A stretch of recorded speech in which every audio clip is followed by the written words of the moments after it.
talking of experimenting while we're at it, I did a video. where I'm going here. I made a video quite recently, and I did a shaft length experiment. I'm sorry. Sorry, everybody. You're doing that on purpose. One's on purpose. That is not on purpose, because that's exactly what I did. I've been experimenting on a video with shaft length. Yeah, I have. And welcome back to another episode of Kickpoint, the Golf Gear Show. Thank you for joining us for another hour or so of golf equipment chat. Hello, Joseph. How are you? I'm all right, Daniel. We've come dressed the same. I know. Slight wardrobe malfunction this week. It's like looking into my future, Joe, and what a future it would be. Yes. Yes, well, fingers crossed for you. Shout out to grey Uniqlo Airism t-shirts, eh? It's always going to happen. It's always going to happen, isn't it? We like a bit of Uniqlo. This week, Joe, we got loads to talk about. We're going to be talking about, we did some live swing weighting. We've got a digital swing weight on the on studio today. Brace yourselves, guys. Talking about fitting and why the parameters of fitting, i.e. lie angle degrees, loft degrees, swing weight numbers are so small, the ones we work in. Some great Asterpods, some chat from you on YouTube. You've been busy over there recently, haven't you, you commenters? And a Peter Uihlein, what's in the bag? From a sweaty Sam Diath. For bad calling him that now, but he was sweaty. Sweaty Sam. In the Philippines. Like, he wasn't just like, he wasn't all flustered meeting Peter Uihlein, I don't think. Anyway. So how are you, Joe? What's going on in the world? I'm all right, yeah. What is going on in the world? Playing any golf at the minute? Yeah, I'm trying to hit some more game? balls. Yeah, I'm working on a few things because we've got a lovely trip coming up out to Pinehurst. And when you go to somewhere as lovely and sort of bucket listy as that, I just don't want to chop it round. I want to play some good golf. So I've been hitting a lot of balls. Not seeing a lot of progress, but I'm hoping it's a slow burn and we'll get there. You know, we'll see. Yeah, we're going to hopefully vlog you playing number 2, bonus number 2. So get your act together. I will. Yeah, for the sake of the hashtag content, and that leads me nicely to plug a couple of things. Kickpoint Tour issue, the Monday show. It's live and well. Hope you've been over there watching or listening. If you aren't aware of it, it's our weekly show. 30 minutes. We record it on a Monday morning. It hits your feeds on a Monday afternoon, reacting to the weekend's news. And we've launched it in the off season. So yeah, when there's no news, we've still got some stuff to talk about. But people have said in the comments they want to hear about our weekend golf a little bit as well. Yeah, so and I'm a bit of a weekend warrior now. You played both days last weekend again. Yeah, I might struggle this weekend with the weather. But do you remember at the start of the year we set some sort of goals for ourselves, and you were like, put 12 cards in. Can't stop putting cards in. It's wonderful. 20 plus now? This year, yeah. Yeah. Very so good. I think all my counting cards are from all my 20. So it's 8 from 20 now, isn't it? All my 20 are this calendar year, which is great because I had some cards from my handicap that were from like 2023, which isn't a great idea, is it? Is that why we never see any articles from you on the website anymore? About what? About anything. Why? Because I'm busy playing golf. Always on the golf course. Yeah, let's keep that between you and me. And the listeners. Yeah, absolutely. Oh, yeah, absolutely. Right, let's crack on then, Joe. We want to chat a little bit about fitting and the parameters we use when we're fitting. We speak all the time about lie angle, swing weight, degrees of loft. And you've got a little sort of bone to pick that you think we're probably working in too tight parameters that have just been set and we've used for some reason. And it's not really my bone. I'll give someone else's bone. I'll credit Ian Fraser here. This is Ian's bone. So listen to people who listen to this will definitely know Ian Fraser, founder of TXG, font of equipment knowledge. Just probably he'd be on the Mount Rushmore of custom fitters and equipment guys. Well, I saw you respond to a YouTube comment who someone asked you that, who are the best guys in the industry. You said Trotty and Ian. Yeah, for sure. Well, Trotty, Rietveld and Ian and mine. Rietveld as well. We can say this. Yeah, we're going to get Ian on the show. We messaged him and he said yes, so look forward to that. Yeah, so we're going to probably PGA show in Orlando in January. We're going to try and meet up. Haven't figured out what we're going to do yet. Let us know what you'd like us to do with Ian. What we'd like us to talk to him about. What do you want us to do to Ian? Yeah. Should we F him up? Yeah, make some room in the equipment space. It's a good idea. No, let us know what you'd like to talk to us about with him because it's a blank canvas at the minute. He's agreed to come on and we'd love to sort of fulfill what you want to hear about Ian's life. Anyway, we digress. So I heard him on another podcast and I wish I could remember which one it was, but it wasn't his. He was a guest and they were chatting about essentially just as you built it up there. Ian was saying that look out on tour now, look at the extremities of what's going on and use Bryson. I'll use Bryson as an example here. He didn't, but Bryson DeChambeau, so he's playing radical clubs, right? So he's got one length golf clubs with massive fat grips, incredibly heavy shafts, curved faces, 7 degrees upright. Like they're mutant clubs. And there's a lot of examples, maybe not, that's probably the most extreme example, but of tournament pros very successfully using equipment that would go against the grain of what you'd ever walk away from a custom fitting with, whether that's in terms of total weight, some more extreme lie angles, some radical grips. I think of Bubba's grips. Remember Bubba's grips? They were fantastic. 25 degrees open, 16 layers of tape or whatever. You're just not going to go into a fitting and end up there. Fitters and the fitting industry tends to stay in a very safe little area of parameters that have become acceptable. And, you know, if you went for a fitting and I took some specs to the build shop and they're like, D6, cool. Who'd you have in? The Hulk. Like thinking he's super strong because it's like 2 swing weight points heavier than the standard kind of a D3, D4, whatever. And similarly, you know, even if you mentioned like, oh, we're going an inch over length. An inch? Would you have the Jolly Green Giant? Like we seem to be in this. If it's anything outside of 2 degrees upright or 2 degrees flat, it's radical. If it's any more than 3/4 of an inch long or short, it's unbelievable. If it's any more than Dan just poured water all over himself, that's very funny. If it's any more than 2 layers on a mid-sized grip, for example, it'd be like massive. So how have we ended up in this very small world? Because we've all got massively different bodies, heights, arm lengths. It feels to me, and Ian mentioned it put it very succinctly, that is this too small? Is the parameters we're working in fittings too small? Like who's to say, for example, you wouldn't I'm just pointing it down here, too close for his liking. Big personal space guy, Dan. Who's to say that a C3 swing weight wouldn't work brilliantly for you with massive jumbo grips? Who's to say that to get rid of what was a wipey fade for you, but it's now turned into an unmanageable hook? Yes, Who's to say that a radical lie angle change at a certain time wouldn't be the way to go for you? But where do you go to get this done? Because like I said, all the fitting centers, and even the very best ones, tend to operate within this very small window of what's acceptable. What are your initial thoughts on my statements? Initial thoughts. I'm excited to get into this, but my initial thoughts are the example you used, and you did reference is quite extreme, is a freak of nature in Bryson DeChambeau. But he's not a physical freak of nature. He's what, 6'1" or 2? Yeah, good point. His arms and his legs are a normal length. You've been out measuring. Seemingly, when I've stood near him, he feels quite normal. He feels normal. Yes, he's very quick. I've touched him. I've touched him. Felt very normal. Slapping it around in the trees. No, I wasn't. But yes, his swing speed's not normal, but that doesn't have anything to do with his lie angle or the requirement for those grips. Like so what I'm saying is, obviously the people listening to this tend to be very much into equipment. So there's a good chance that you might want to go and, like Levi, we spoke to on the Ask the Pod last week, he's come up with a Frankenstein specification of driver, very short, very light swing weight, big thick grip, but he's not been fit into that. He's had to create that himself. And he didn't give us his sort of static measurements, but I'm not sure he's a sort of bodily freak of nature. He might be. And if you are, Levi, that's fine. Let us know. You're welcome here. Yeah, you're welcome here. I'm sure he's not. So that's a really good example, actually. He's like C1 swing weight? C1 swing weight, and I think it was 43 inches long, the driver, as opposed to like a more standard 45.5, so 2.5 inches shorter Jumbo Max grip.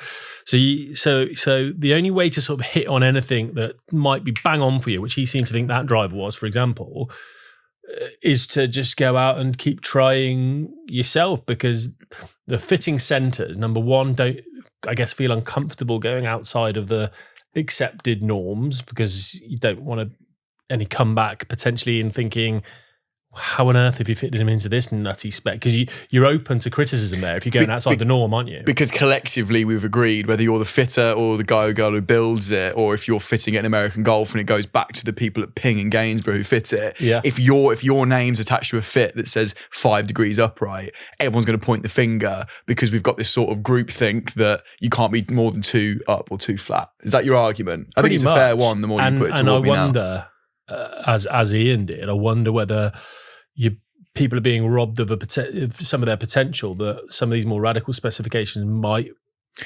work for them. But the point he made was at TXG, when they had a very comprehensive fitting centre, you see the shaft walls and you see the grip walls and things like that. That's expensive to put together. Then if you need to put that together again at massively different lengths, with hugely thick grips or undersized grips, that again becomes more and more expensive. You're three timesing your costs potentially or more. Good point.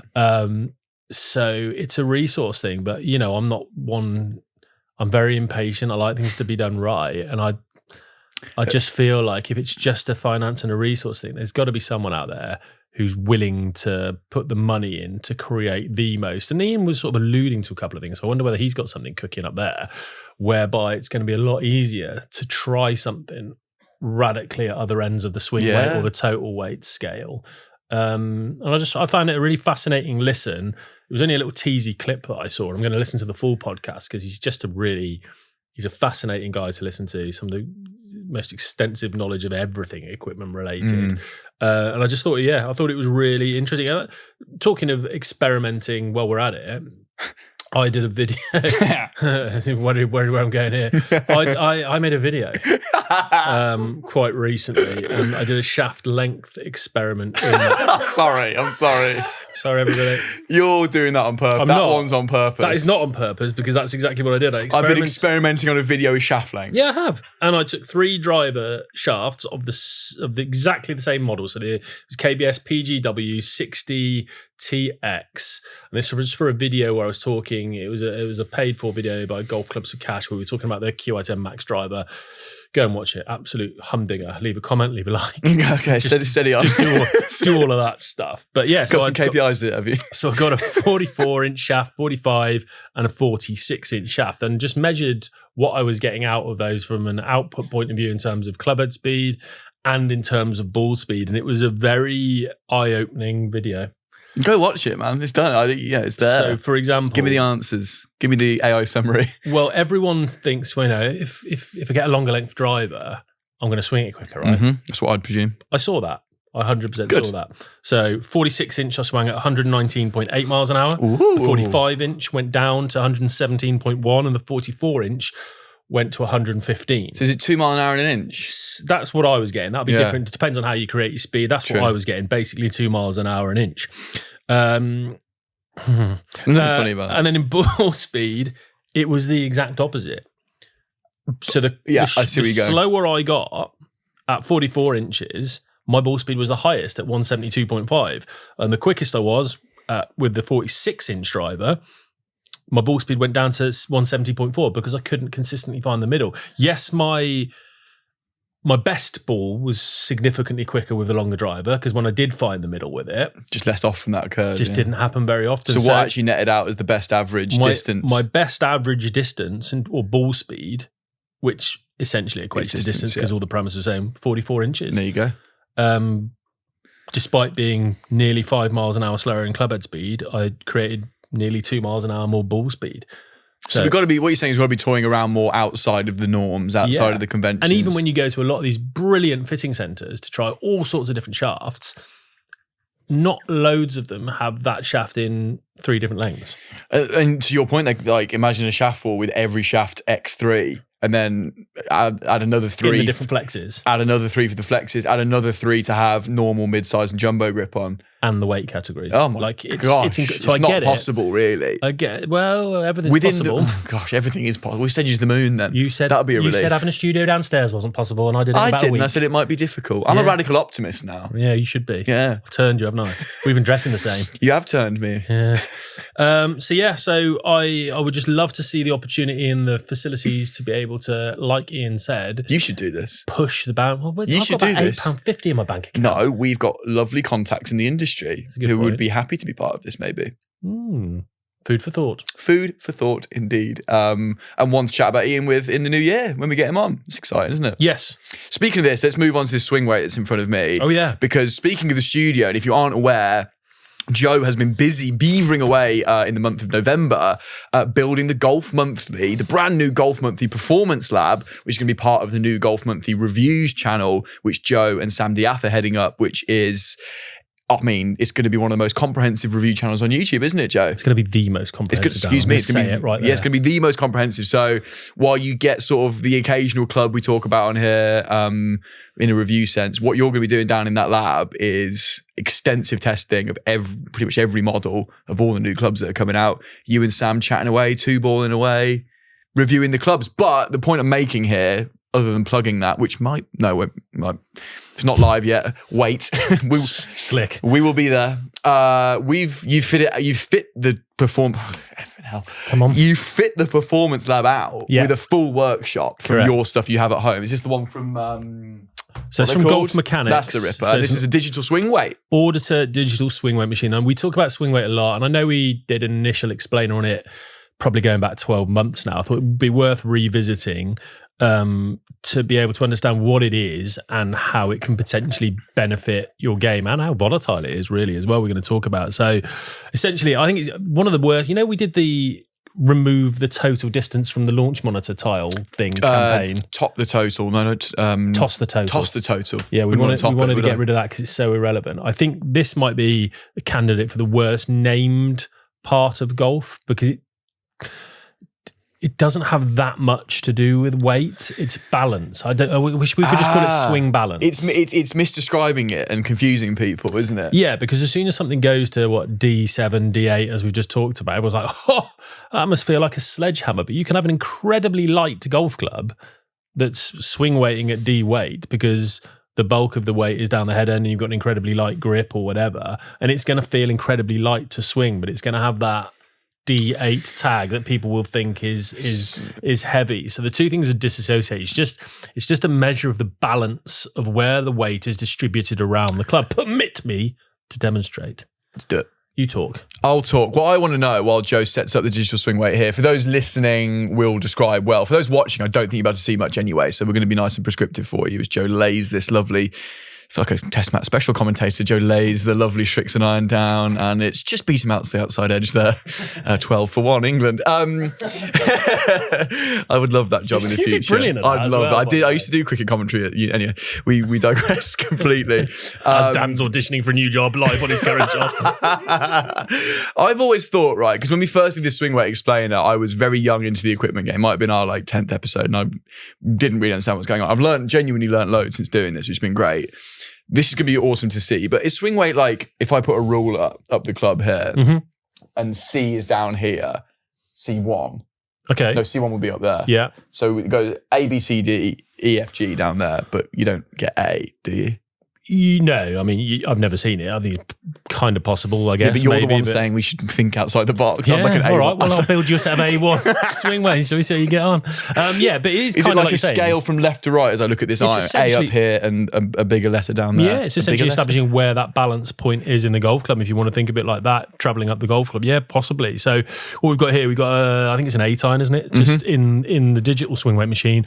And as it is, I think it's standard length. It's coming out at D4.4, which is great on a digital one because obviously a manual one you can get really into the decimal points here. So if I'm just going to get Dan to do something for me, so I've just got a receipt from Curry's PC World where I bought a splitter for a HDMI lead. I think it was. How fun! Not relevant. Splitters for HDMI lead are £20.99. Yeah, this country's game's gone, isn't it? Broken. So. We all know how light a receipt is, and there's nothing to this. Just wafting around. We've all had receipts. We've all had receipts. This is relatable. Yeah. I feel like we're making relatable content. So I'm going to get Dan here to do is fold this over and just drop it over the edge of that club head if you think you can manage and balance that. Like over the ferrule? Yeah, just somewhere at the head end of the golf club. Just going to drop a little receipt on, which is, you felt how light that is. Goodness So we've now gone from D4.4 to D4.9. So and we've got the weight of a receipt resting now on the ferrule and the hosel of the club. So that's crazy. Half a swing weight, which is quite significant, really. But is it? I mean, this is where... Would anyone feel that? There's people who tell you they will, and you hear all these tales about Faldo and Tiger Woods and being so sensitive, and they'll say, no, swing weight's wrong on this, and they'll measure it, and it's half a swing weight differently. And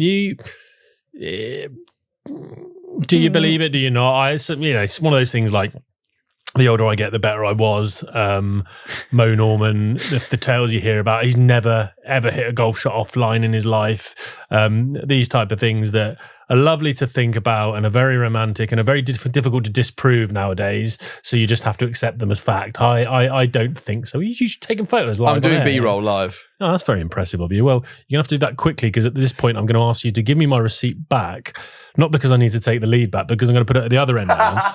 So that's not half a swing weight by putting how long is the receipt? The receipt's a foot. She's a good one, yeah. She's a big boy. For one item. That feels like what a waste as well. So now we are back at D4.4 on the scales. This is great live content. And now you can probably hear the rustling live on air. I'm now going to pop the receipt on the grip end. Hang on, I need to get the full weight of it on there. I'll give you 2 seconds. So I've added that receipt at the grip end, and we've now gone from D4.4 to D4.2. So we've lost a couple, 2 decimal points of swing weight there. So you can see how little weight it takes to adjust a club. And that's something I think from a public service announcement point of view, I'd just be wary of it, because when you decide you want an extra layer of tape on your grip. Oh my gosh. A full layer of tape is going to be a whole swing weight. Could be a full swing weight, yeah. If you had a layer of tape. It's a great way of visualising that, Joe. If you change your grip, it can potentially... all grips don't weigh the same at all. They can be... there's some grips that are 80, 100 plus grams, and there's some that are 30 grams. So imagine the difference in feel and swing weight that you're going to get there if we're getting this with a receipt. I popped a Golf Pride, the new Uihlein Max grip on my 8-iron. I think this might have been in the spring, just to give it a go. Yeah. And I couldn't stop shanking my 8-iron. And that, I remember, because that's going to be such a significant. I'm a tall velvet guy. I popped that grip on in the car park. Do you remember? Yeah, you did. You did. Yeah. So made that sound weird. You made that sound weird. So now. it could have been. It's a swing weight thing to me. A swing weight thing where you just lost the timing of the club head, and that's what this balance thing does for you, right? If you start moving weight away from the head, sometimes people can lose the sensation of where that club head is in time and space. If you potentially adding too much down the bottom end, it may become cumbersome and difficult for you to release it and square it up. Basically, getting the right swing weight, in my opinion, is all about, and I'll precision golf it again.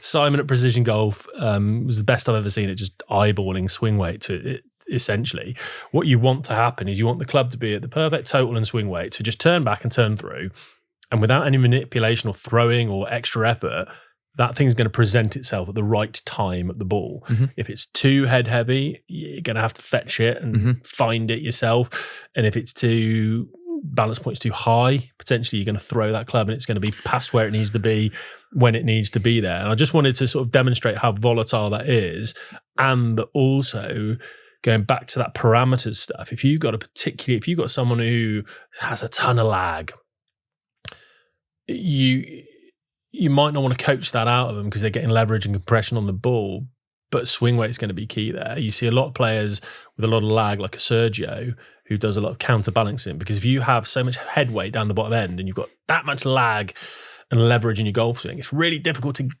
unload that lag if you've got a lot of head weight. So they tend to say Sergio uses those counter core grips, for example, counter core things in his grips to add a load of weight at the top end to help him unload that shaft. And you've got to know your own swing characteristics, or go to a fitter that can help you with that.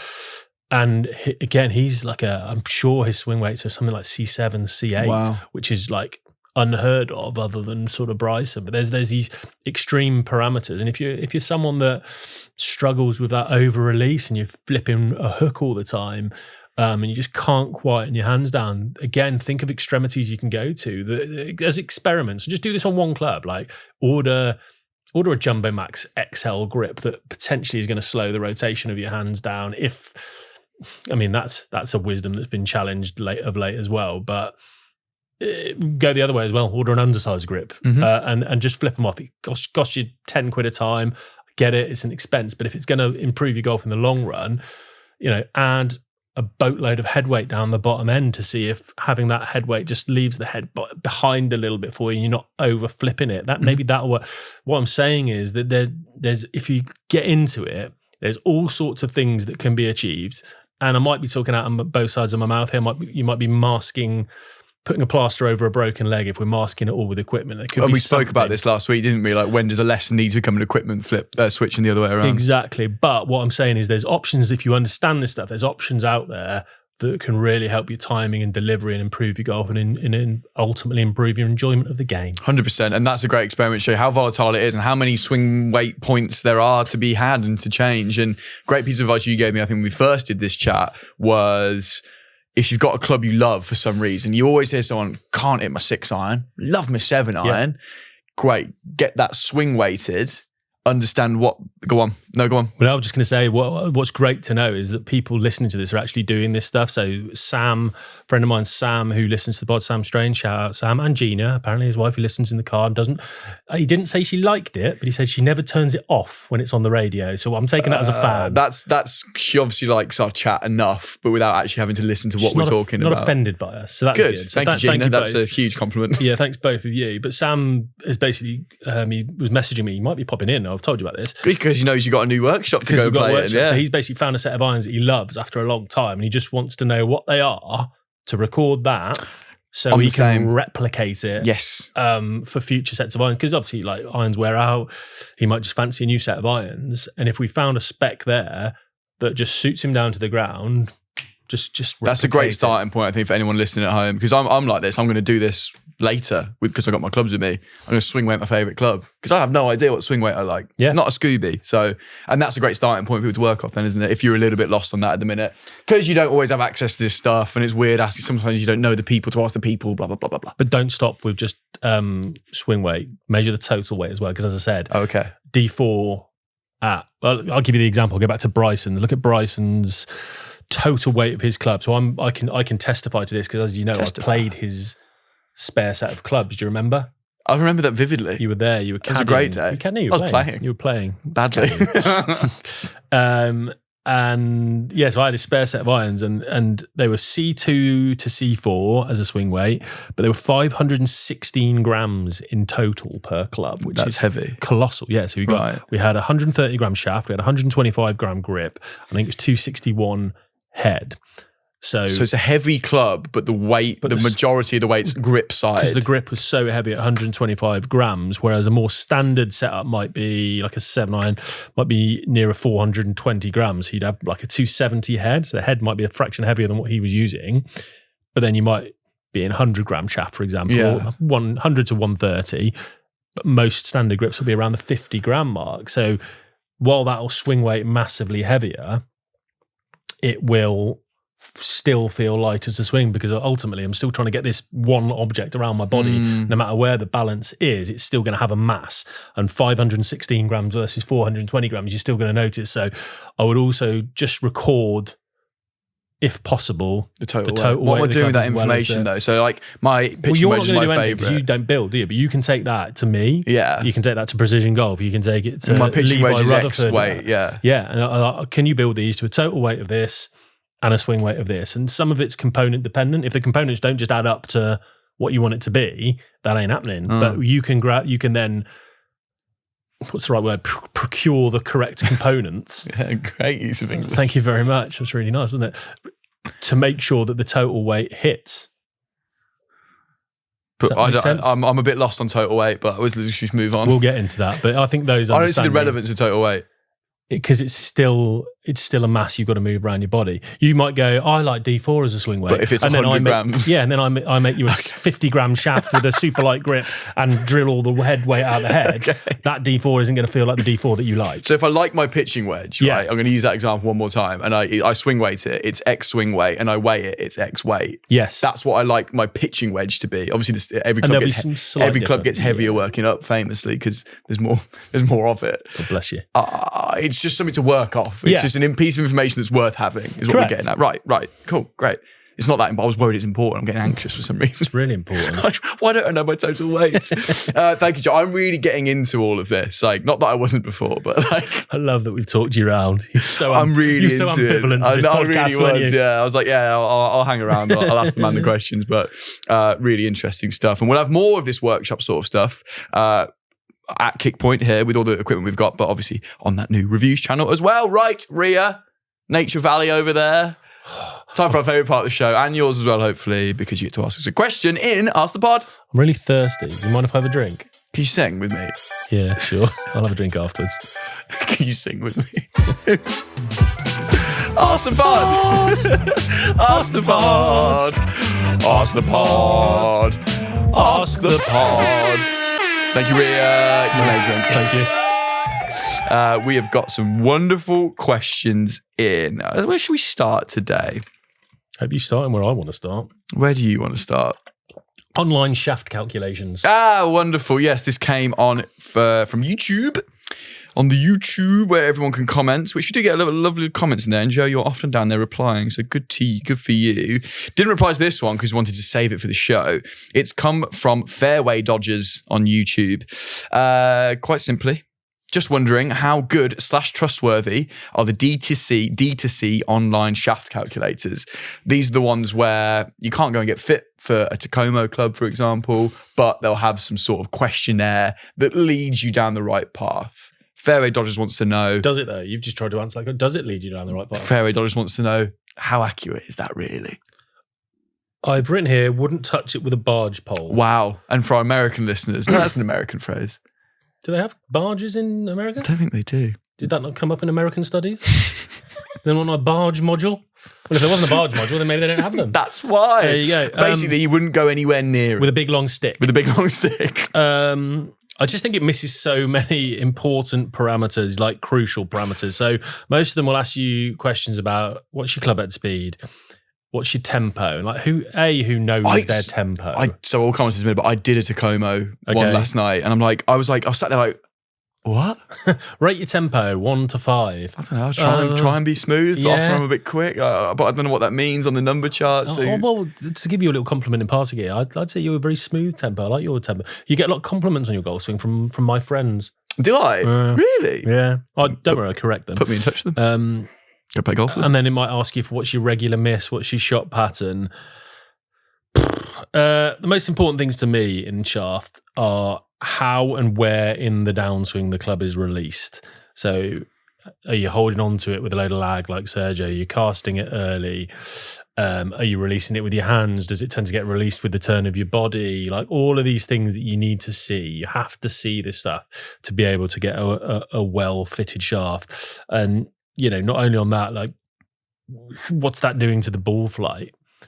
How you're releasing it, how that shaft is reacting, what is that doing to the ball flight? Again, stuff you can't see on an online recommendation. Rate of closure, how quickly is your face closing down? That can affect the type of torque you need in your shaft. Not to mention the actual feedback of the player. You can say, oh yeah, you're this speed, you got a brisk tempo, you need the Project X 6.5, 70 gram, and then it comes and you might just feel horrible, might feel completely not what you want to feel in a shaft. It might make sense as a recommendation, but just feel absolute garbage to you.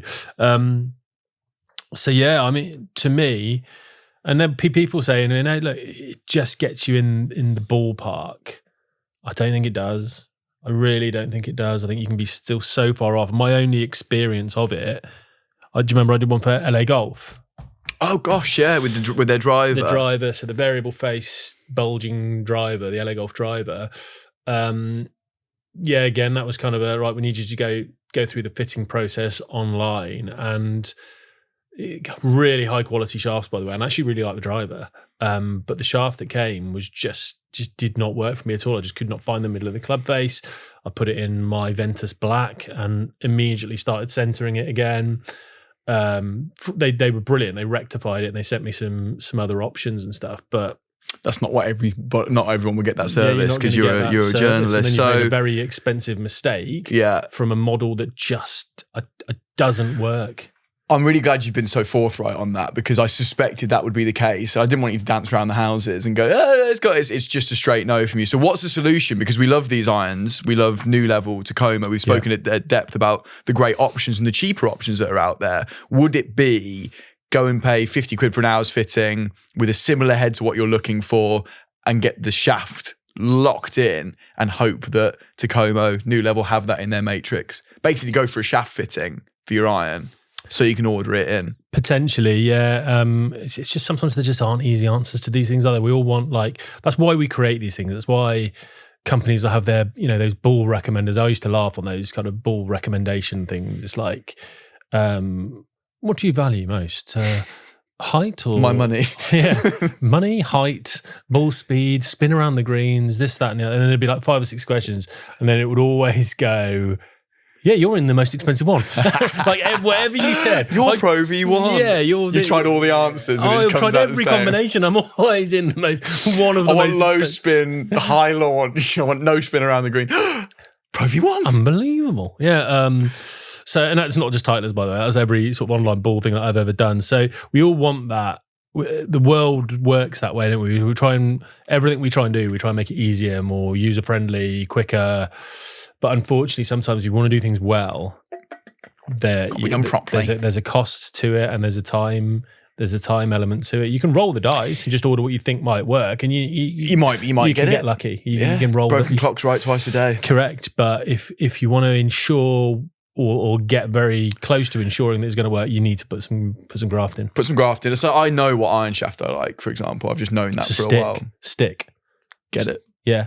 And don't let these calculators lead you down the line. Don't let a calculator do it. But if we get a session, whatever, where we're going to look at your thing, your golf swing, or you get a session at a very reputable fitter, be open minded to the conversation that, despite you liking that shaft, maybe something lighter here will do this. But that's with a human being. Yeah, absolutely, 100%. But don't be swayed.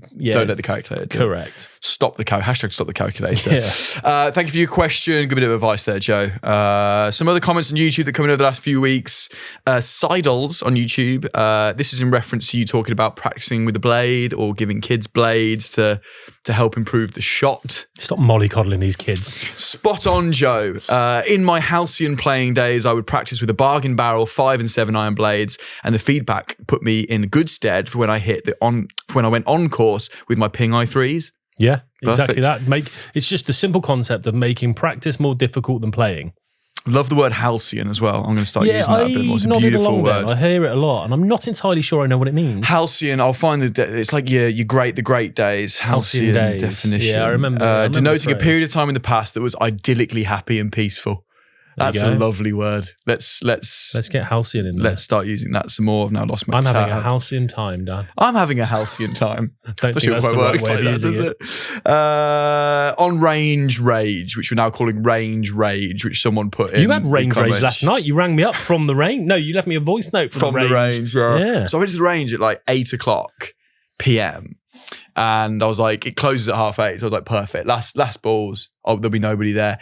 Every bay was full. Well, the weather was bad, wasn't it? Weather was bad. Every bay was full, and they've actually built a new private bay down at the end of the range for kick point hosts. Ash and Ash. Ash and Ash. Yeah. It's like a one you could be able to book out in the future, have your mates and have a few beers or whatever. So I ended up going in there, which is great because I got to shut the door and have a little 50 balls to myself.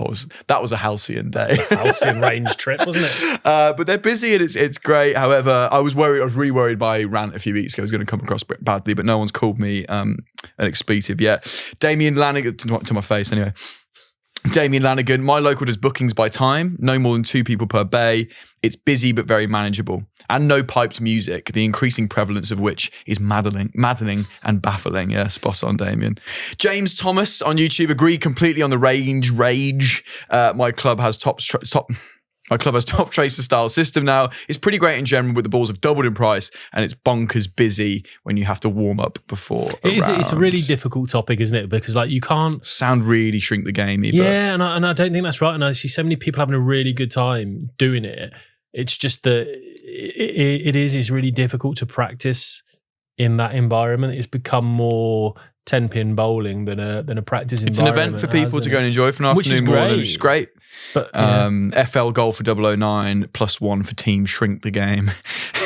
I'm not on team shrink the game. By the way. No, Dan's the captain. Saw some good head covers on someone's bag and just went, God, this is bleak. Right, on to the real Astapod this week, which has come from Vesh Kumar. Hey, Dan and Joe. Note, not listed in order of preference. I like you both equally. Thank you, Vesh. I bought a used putter recently, the original Odyssey Tri-Hot Rossi with the stock Stroke Lab shaft, and felt the head weight was a bit too light. This is very appropriate what we're talking about today. So I put on a slightly lighter grip to increase the swing weight a tiny bit.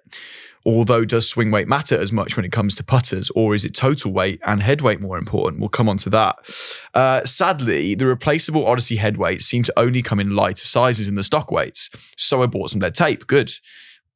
Which is on Mount Rushmore now. Mount Rushmore. To guesstimate how much to put on, I first taped varying numbers of coins to the putter, which I think Joe may have recommended in a past episode, and I found that one £1 coin, circa 9 grams, to be the sweet spot.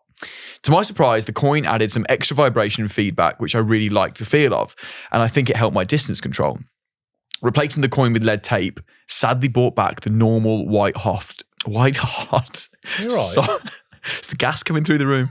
The normal white hot soft muted feel. My question is there any way to DIY adding more vibration or feedback to a putter? Or does this mean I may suit a different, firmer insert, or should try certain milled base putters?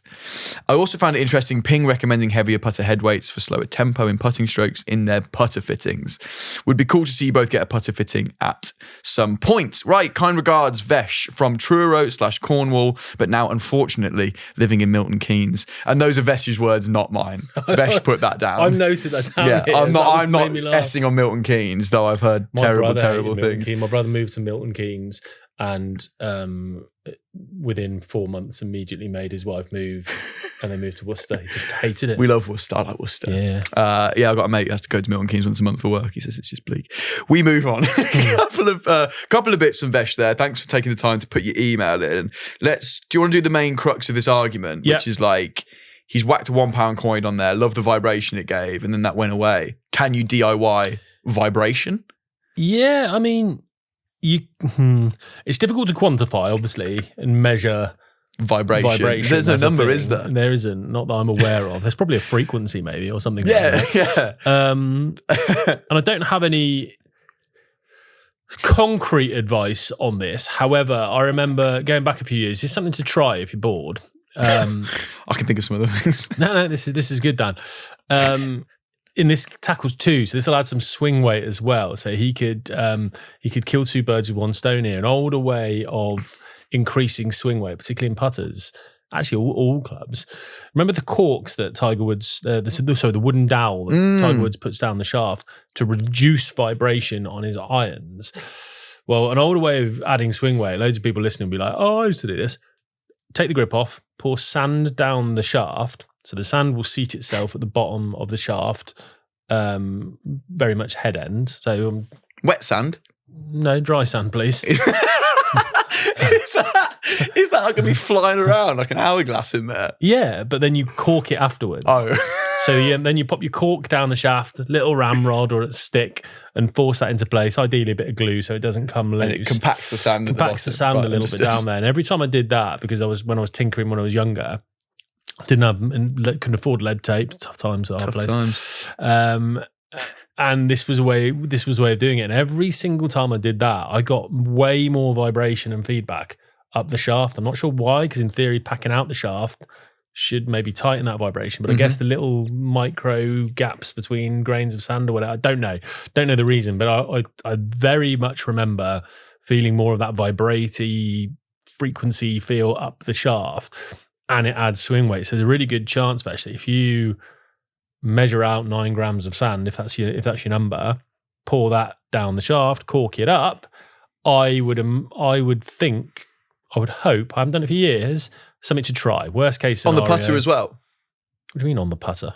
This is in a putter we're talking about here, not a full swing. You were always talking about I'm always talking about the putter. Sorry, I thought you were talking about irons for some reason. No, because I pointed that to show you a grip. Yeah, I'm a simple man. You're a simple man. But I think people did it in full swing stuff as well. I only ever did it with putter. So that you think would give the same, because you'd be adding the 9 grams down toward the head of the putter. Plus adding your vibration. Which, there you go, Vesh. I think that could be a real... There's something to try. That could be one for you, Vesh. Great shout, Joe. I can't believe there's actually... I saw that email come through. I'm like, nah, he's never got an answer to that. No, of course I got an answer. Man. Of course I got an answer. Of course I got an answer. You could leave the £1 coin on. You get a bit flashy though, isn't it? So much money, I'm just taping it to my clubs. Yes, let's do his other question, which was, does swing weight matter as much when it comes to putters, or is total and head weight more important? You'll hate the answer because this is the player dependent thing. However, can I clip that up, please? Dan going cross-eyed.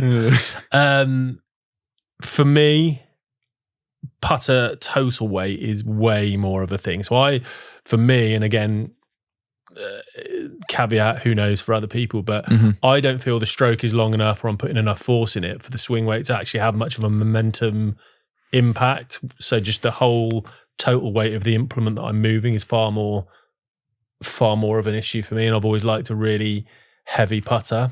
So you've got a mutant shaft in there as well. So I've got on my we'll get into it. So that Odyssey toe up number 9 that I use, I put a 10 grand tip weight in a KBS C taper 130 shaft. It's an X Flex tipped like 3 inches to make it even. So it's like a rod of a shaft, but 130 grams. Raw, but it's been cut down a bit, so it'd be a few less than that. And then an 85 gram 2-thumb grip on there, so it was a really heavy total weight. That's like a Bryson iron of a putter. Do you know what? I've not swing weighted it. We'll do that. Have you got it on you? I'm in the car, but we'll do that at some point. Okay. What are you going to fill while I go to the car? Yeah, we can cut. No, it's not that deep. No, it's not that deep. Is it? Shall we? No. Okay. We'll do it next week. We'll flash it up as a graphic now. No. Joe measured his swing weight and it was this. Yeah. Or we could just do it first thing next week. Yeah, fine. We'll do it. Great. Whatever. We'll do both. Yeah, we'll do it all. Okay. Do you think that what you've just said, that i.e.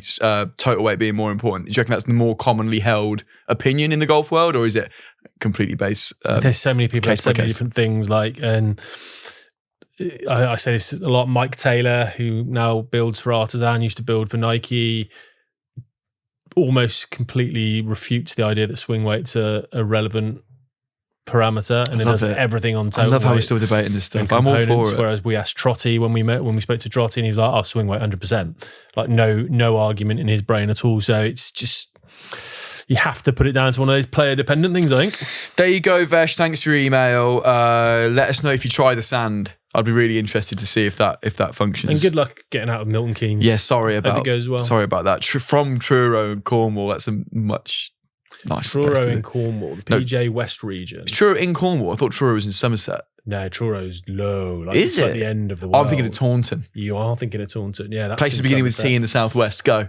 Truro. No, we've said them. No, there's more. What's the other one? Come on, you must drive past half of them. Tiverton. Yeah. Good. This is fun. Trowbridge. Right, so Truro, the Pro-Am on the PJ West region that I play in, is notorious for being the wildest Pro-Am of all time. It's a funky little course. I've never played it. I've never been to this Pro-Am, but everyone said this would be right up your street, Joe. Get down there, book a night. Why? Because I think the teams are just loopy. I think they said quite a boozy Pro-Am day, and everyone stays for a massive do afterwards and spills into Truro town and just takes the town out. And I think it's just a real loopy thing. So yeah, get yourself back to Truro, Vesh. In fact, hit me up in the DMs. We'll play the Truro Pro-Am, all right? You get lashed and playing the Truro Pro-Am. Pour sand down our putters. What time we'll have. Won't we? Oh gosh, I remember when you're going to have you were going to have a party. Some lad emailed who lived in the southwest, who's a Newcastle fan as well. We were like, you guys should hang out, but we were talking about measuring swing weight or something. I think it was swing weight measuring party. Yeah, something like that. Yeah. Anyway, have we done enough? Yes, it's time to welcome Peter Uihlein onto the show. Sam met him out at the International Series in the Philippines. Sweaty Sam. Welcome back, Sweaty Sam. Quick story about Peter Uihlein, if you remember, Joe. Yep. At Live, not this summer just gone, but the one before, you were interviewing Bubba Watson and we were on the driving range, and next to him, to his camera left, was Peter Uihlein, because they were on the same team. And while you were nattering away with Bubba about his what's in the bag, which is still one of our best, I think, he was trying to hit the sign that was about 10 yards behind you with these little stingers. Not for practice. Just to put you both off. Because he wanted the big whack of the noise and there were divots flying everywhere. And for you both to go, oh, the heck. Yeah, but I think he hit a couple, but you guys were so locked in. Oh, just pros, real pros, me and Bubba. I believe also, do I believe this? Yeah. Wally Uihlein, his dad, Wally, was a huge bigwig at Titleist, might have been CEO, whatever. Do you want to check this? No, just pure speculation. Great. I'm the Queen of Sheba. When Peter Uihlein turned pro, I think he's been pretty much Titleist throughout his whole career. Again, I haven't listened to this What's in the Bag yet because it still hasn't been edited. So if he's not in a full bag of titles, this could be complete nonsense. But I know for several years he was a big Titleist guy, and he was like slightly lower on the rankings, but he always had the swankiest Circle T putters, the most customed up stuff you've ever seen. Because Daddy was at HQ sorting it out. Well, should we find out what he's got in the bag? Please. Over to the Philippines. Sweaty Sam. All right, guys, we've got a really exciting video for you here today. I am joined by Mr. Peter Uihlein. Hi. Thanks for joining me. Thank you. We're here at the Philippines. We're at Centerlina Golf Club, and we're going to do a quick what's in the bag, and we're going to start with the big dog. Peter, chat us through this. Feel free to take the head cover off and explore. Shockingly, I play all Titleists, so we're not going to throw any mysteries out at you guys. This is a GT3 10 degree with, I just threw this shaft in, this Ventus. Ventus Black TR. Are we playing 7X? So on the heavier side, I guess. Yeah, I've always kind of played my drivers pretty heavy, but yeah, quite like it. I've never really played a 3 until this generation. So okay. You were previously a 2 guy, or? Yeah, I've always been a 2 guy. So 3 is new and slightly lower spinning, like lower launching. Yeah, that bulge and roll, right? I think that's the point of this one. A bit more bulge and roll with the face. So absolutely. And what shaft were you playing before that? Do you remember? Flavor of the week. Yeah, whatever felt good at the time. Awesome. And then, so we move into 3-wood, or are you a mini driver? No, 3-wood. 3-wood? 3-wood. I love this 3-wood. It's a GT2. GT2, yeah, okay. I like this one. Awesome. 15 degrees. And is that predominantly a secondary weapon off the tee, or do you play that into par 5s a lot, or? Very rarely I have 3-wood on the par 5, so. I saw you actually crush one off the first tee in the practice round yesterday. We got a bit of footage of that, so. Yeah, so it's a good club. I really like it. I should hit it more than I do, but shaft's seen some some use. It's seen better days. What shaft we got? So we got the Atmos White. Do you know what weight that is? It looks like it's worn off there, but it used to be I don't know, maybe an 8 or a 9. We'll go with either one. Yeah, but yeah, another shaft I've. Awesome. And you play the Uihlein grips. Yeah, that's just a preference in the back of the hand. You just like that kind of ribbed feel? Yeah, I've always played or? ribbed, and I was playing with Cam Young at Wells Fargo somewhere. One of the events in Maryland or and it was raining, and he was playing these grips, and his grips were just so much better than mine. Mine were just had no attack, and so switched to them right after that. What were you playing before that? Do you remember? Just standard Tour Velvet, maybe? Or? So they were black and orange. A black and orange? Yeah. Oh, probably an MC, like a multi-compound, like half chord kind of thing. Yeah. Okay, that makes sense. Awesome. And then we go 3-iron. 3-iron. I usually play a hybrid, but through this and play.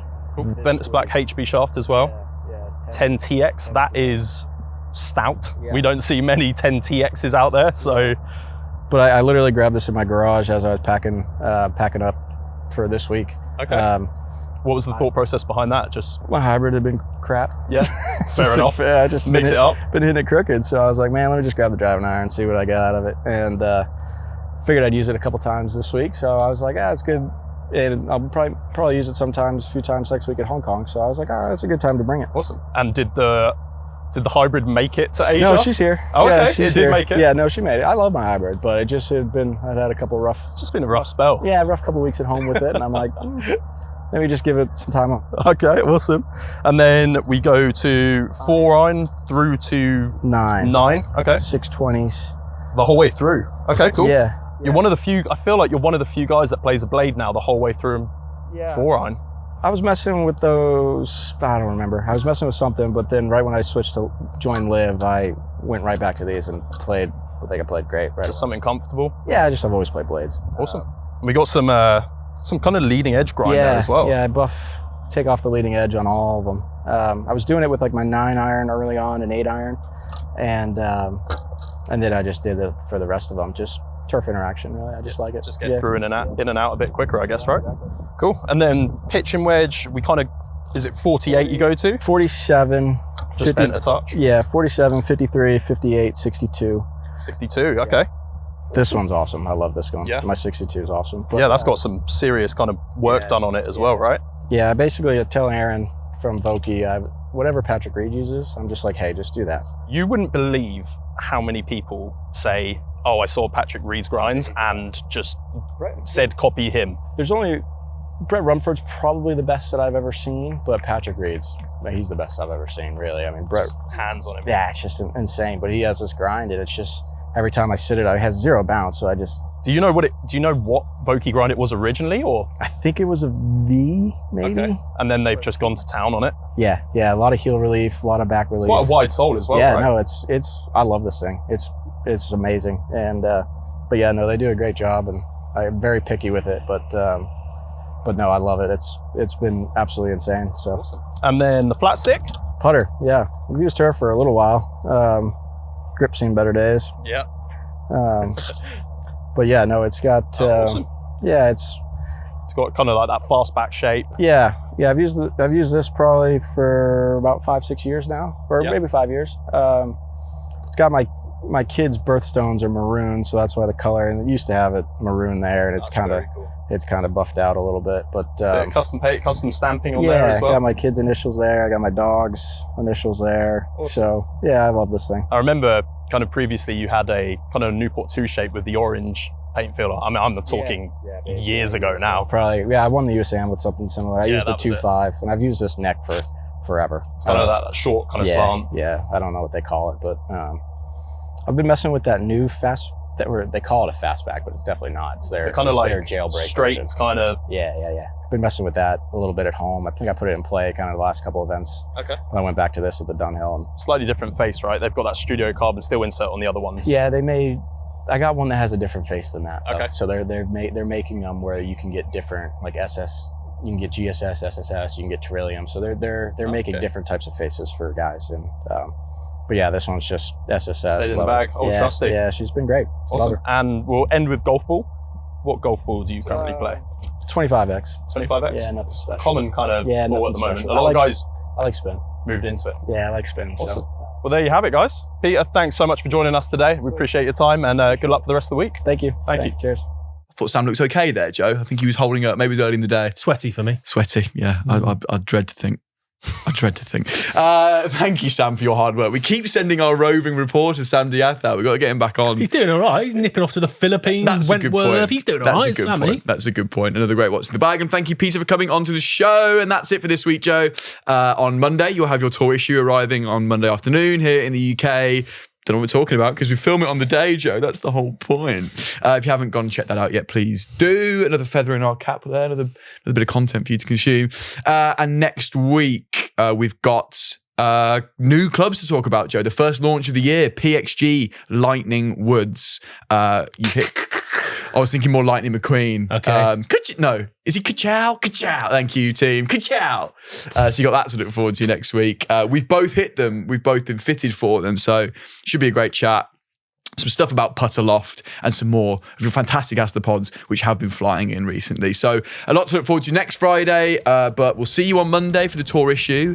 Thank you, Joe, for your work. As always, I love hearing you talk. Absolute pleasure, Dan. Should we come dressed differently next week?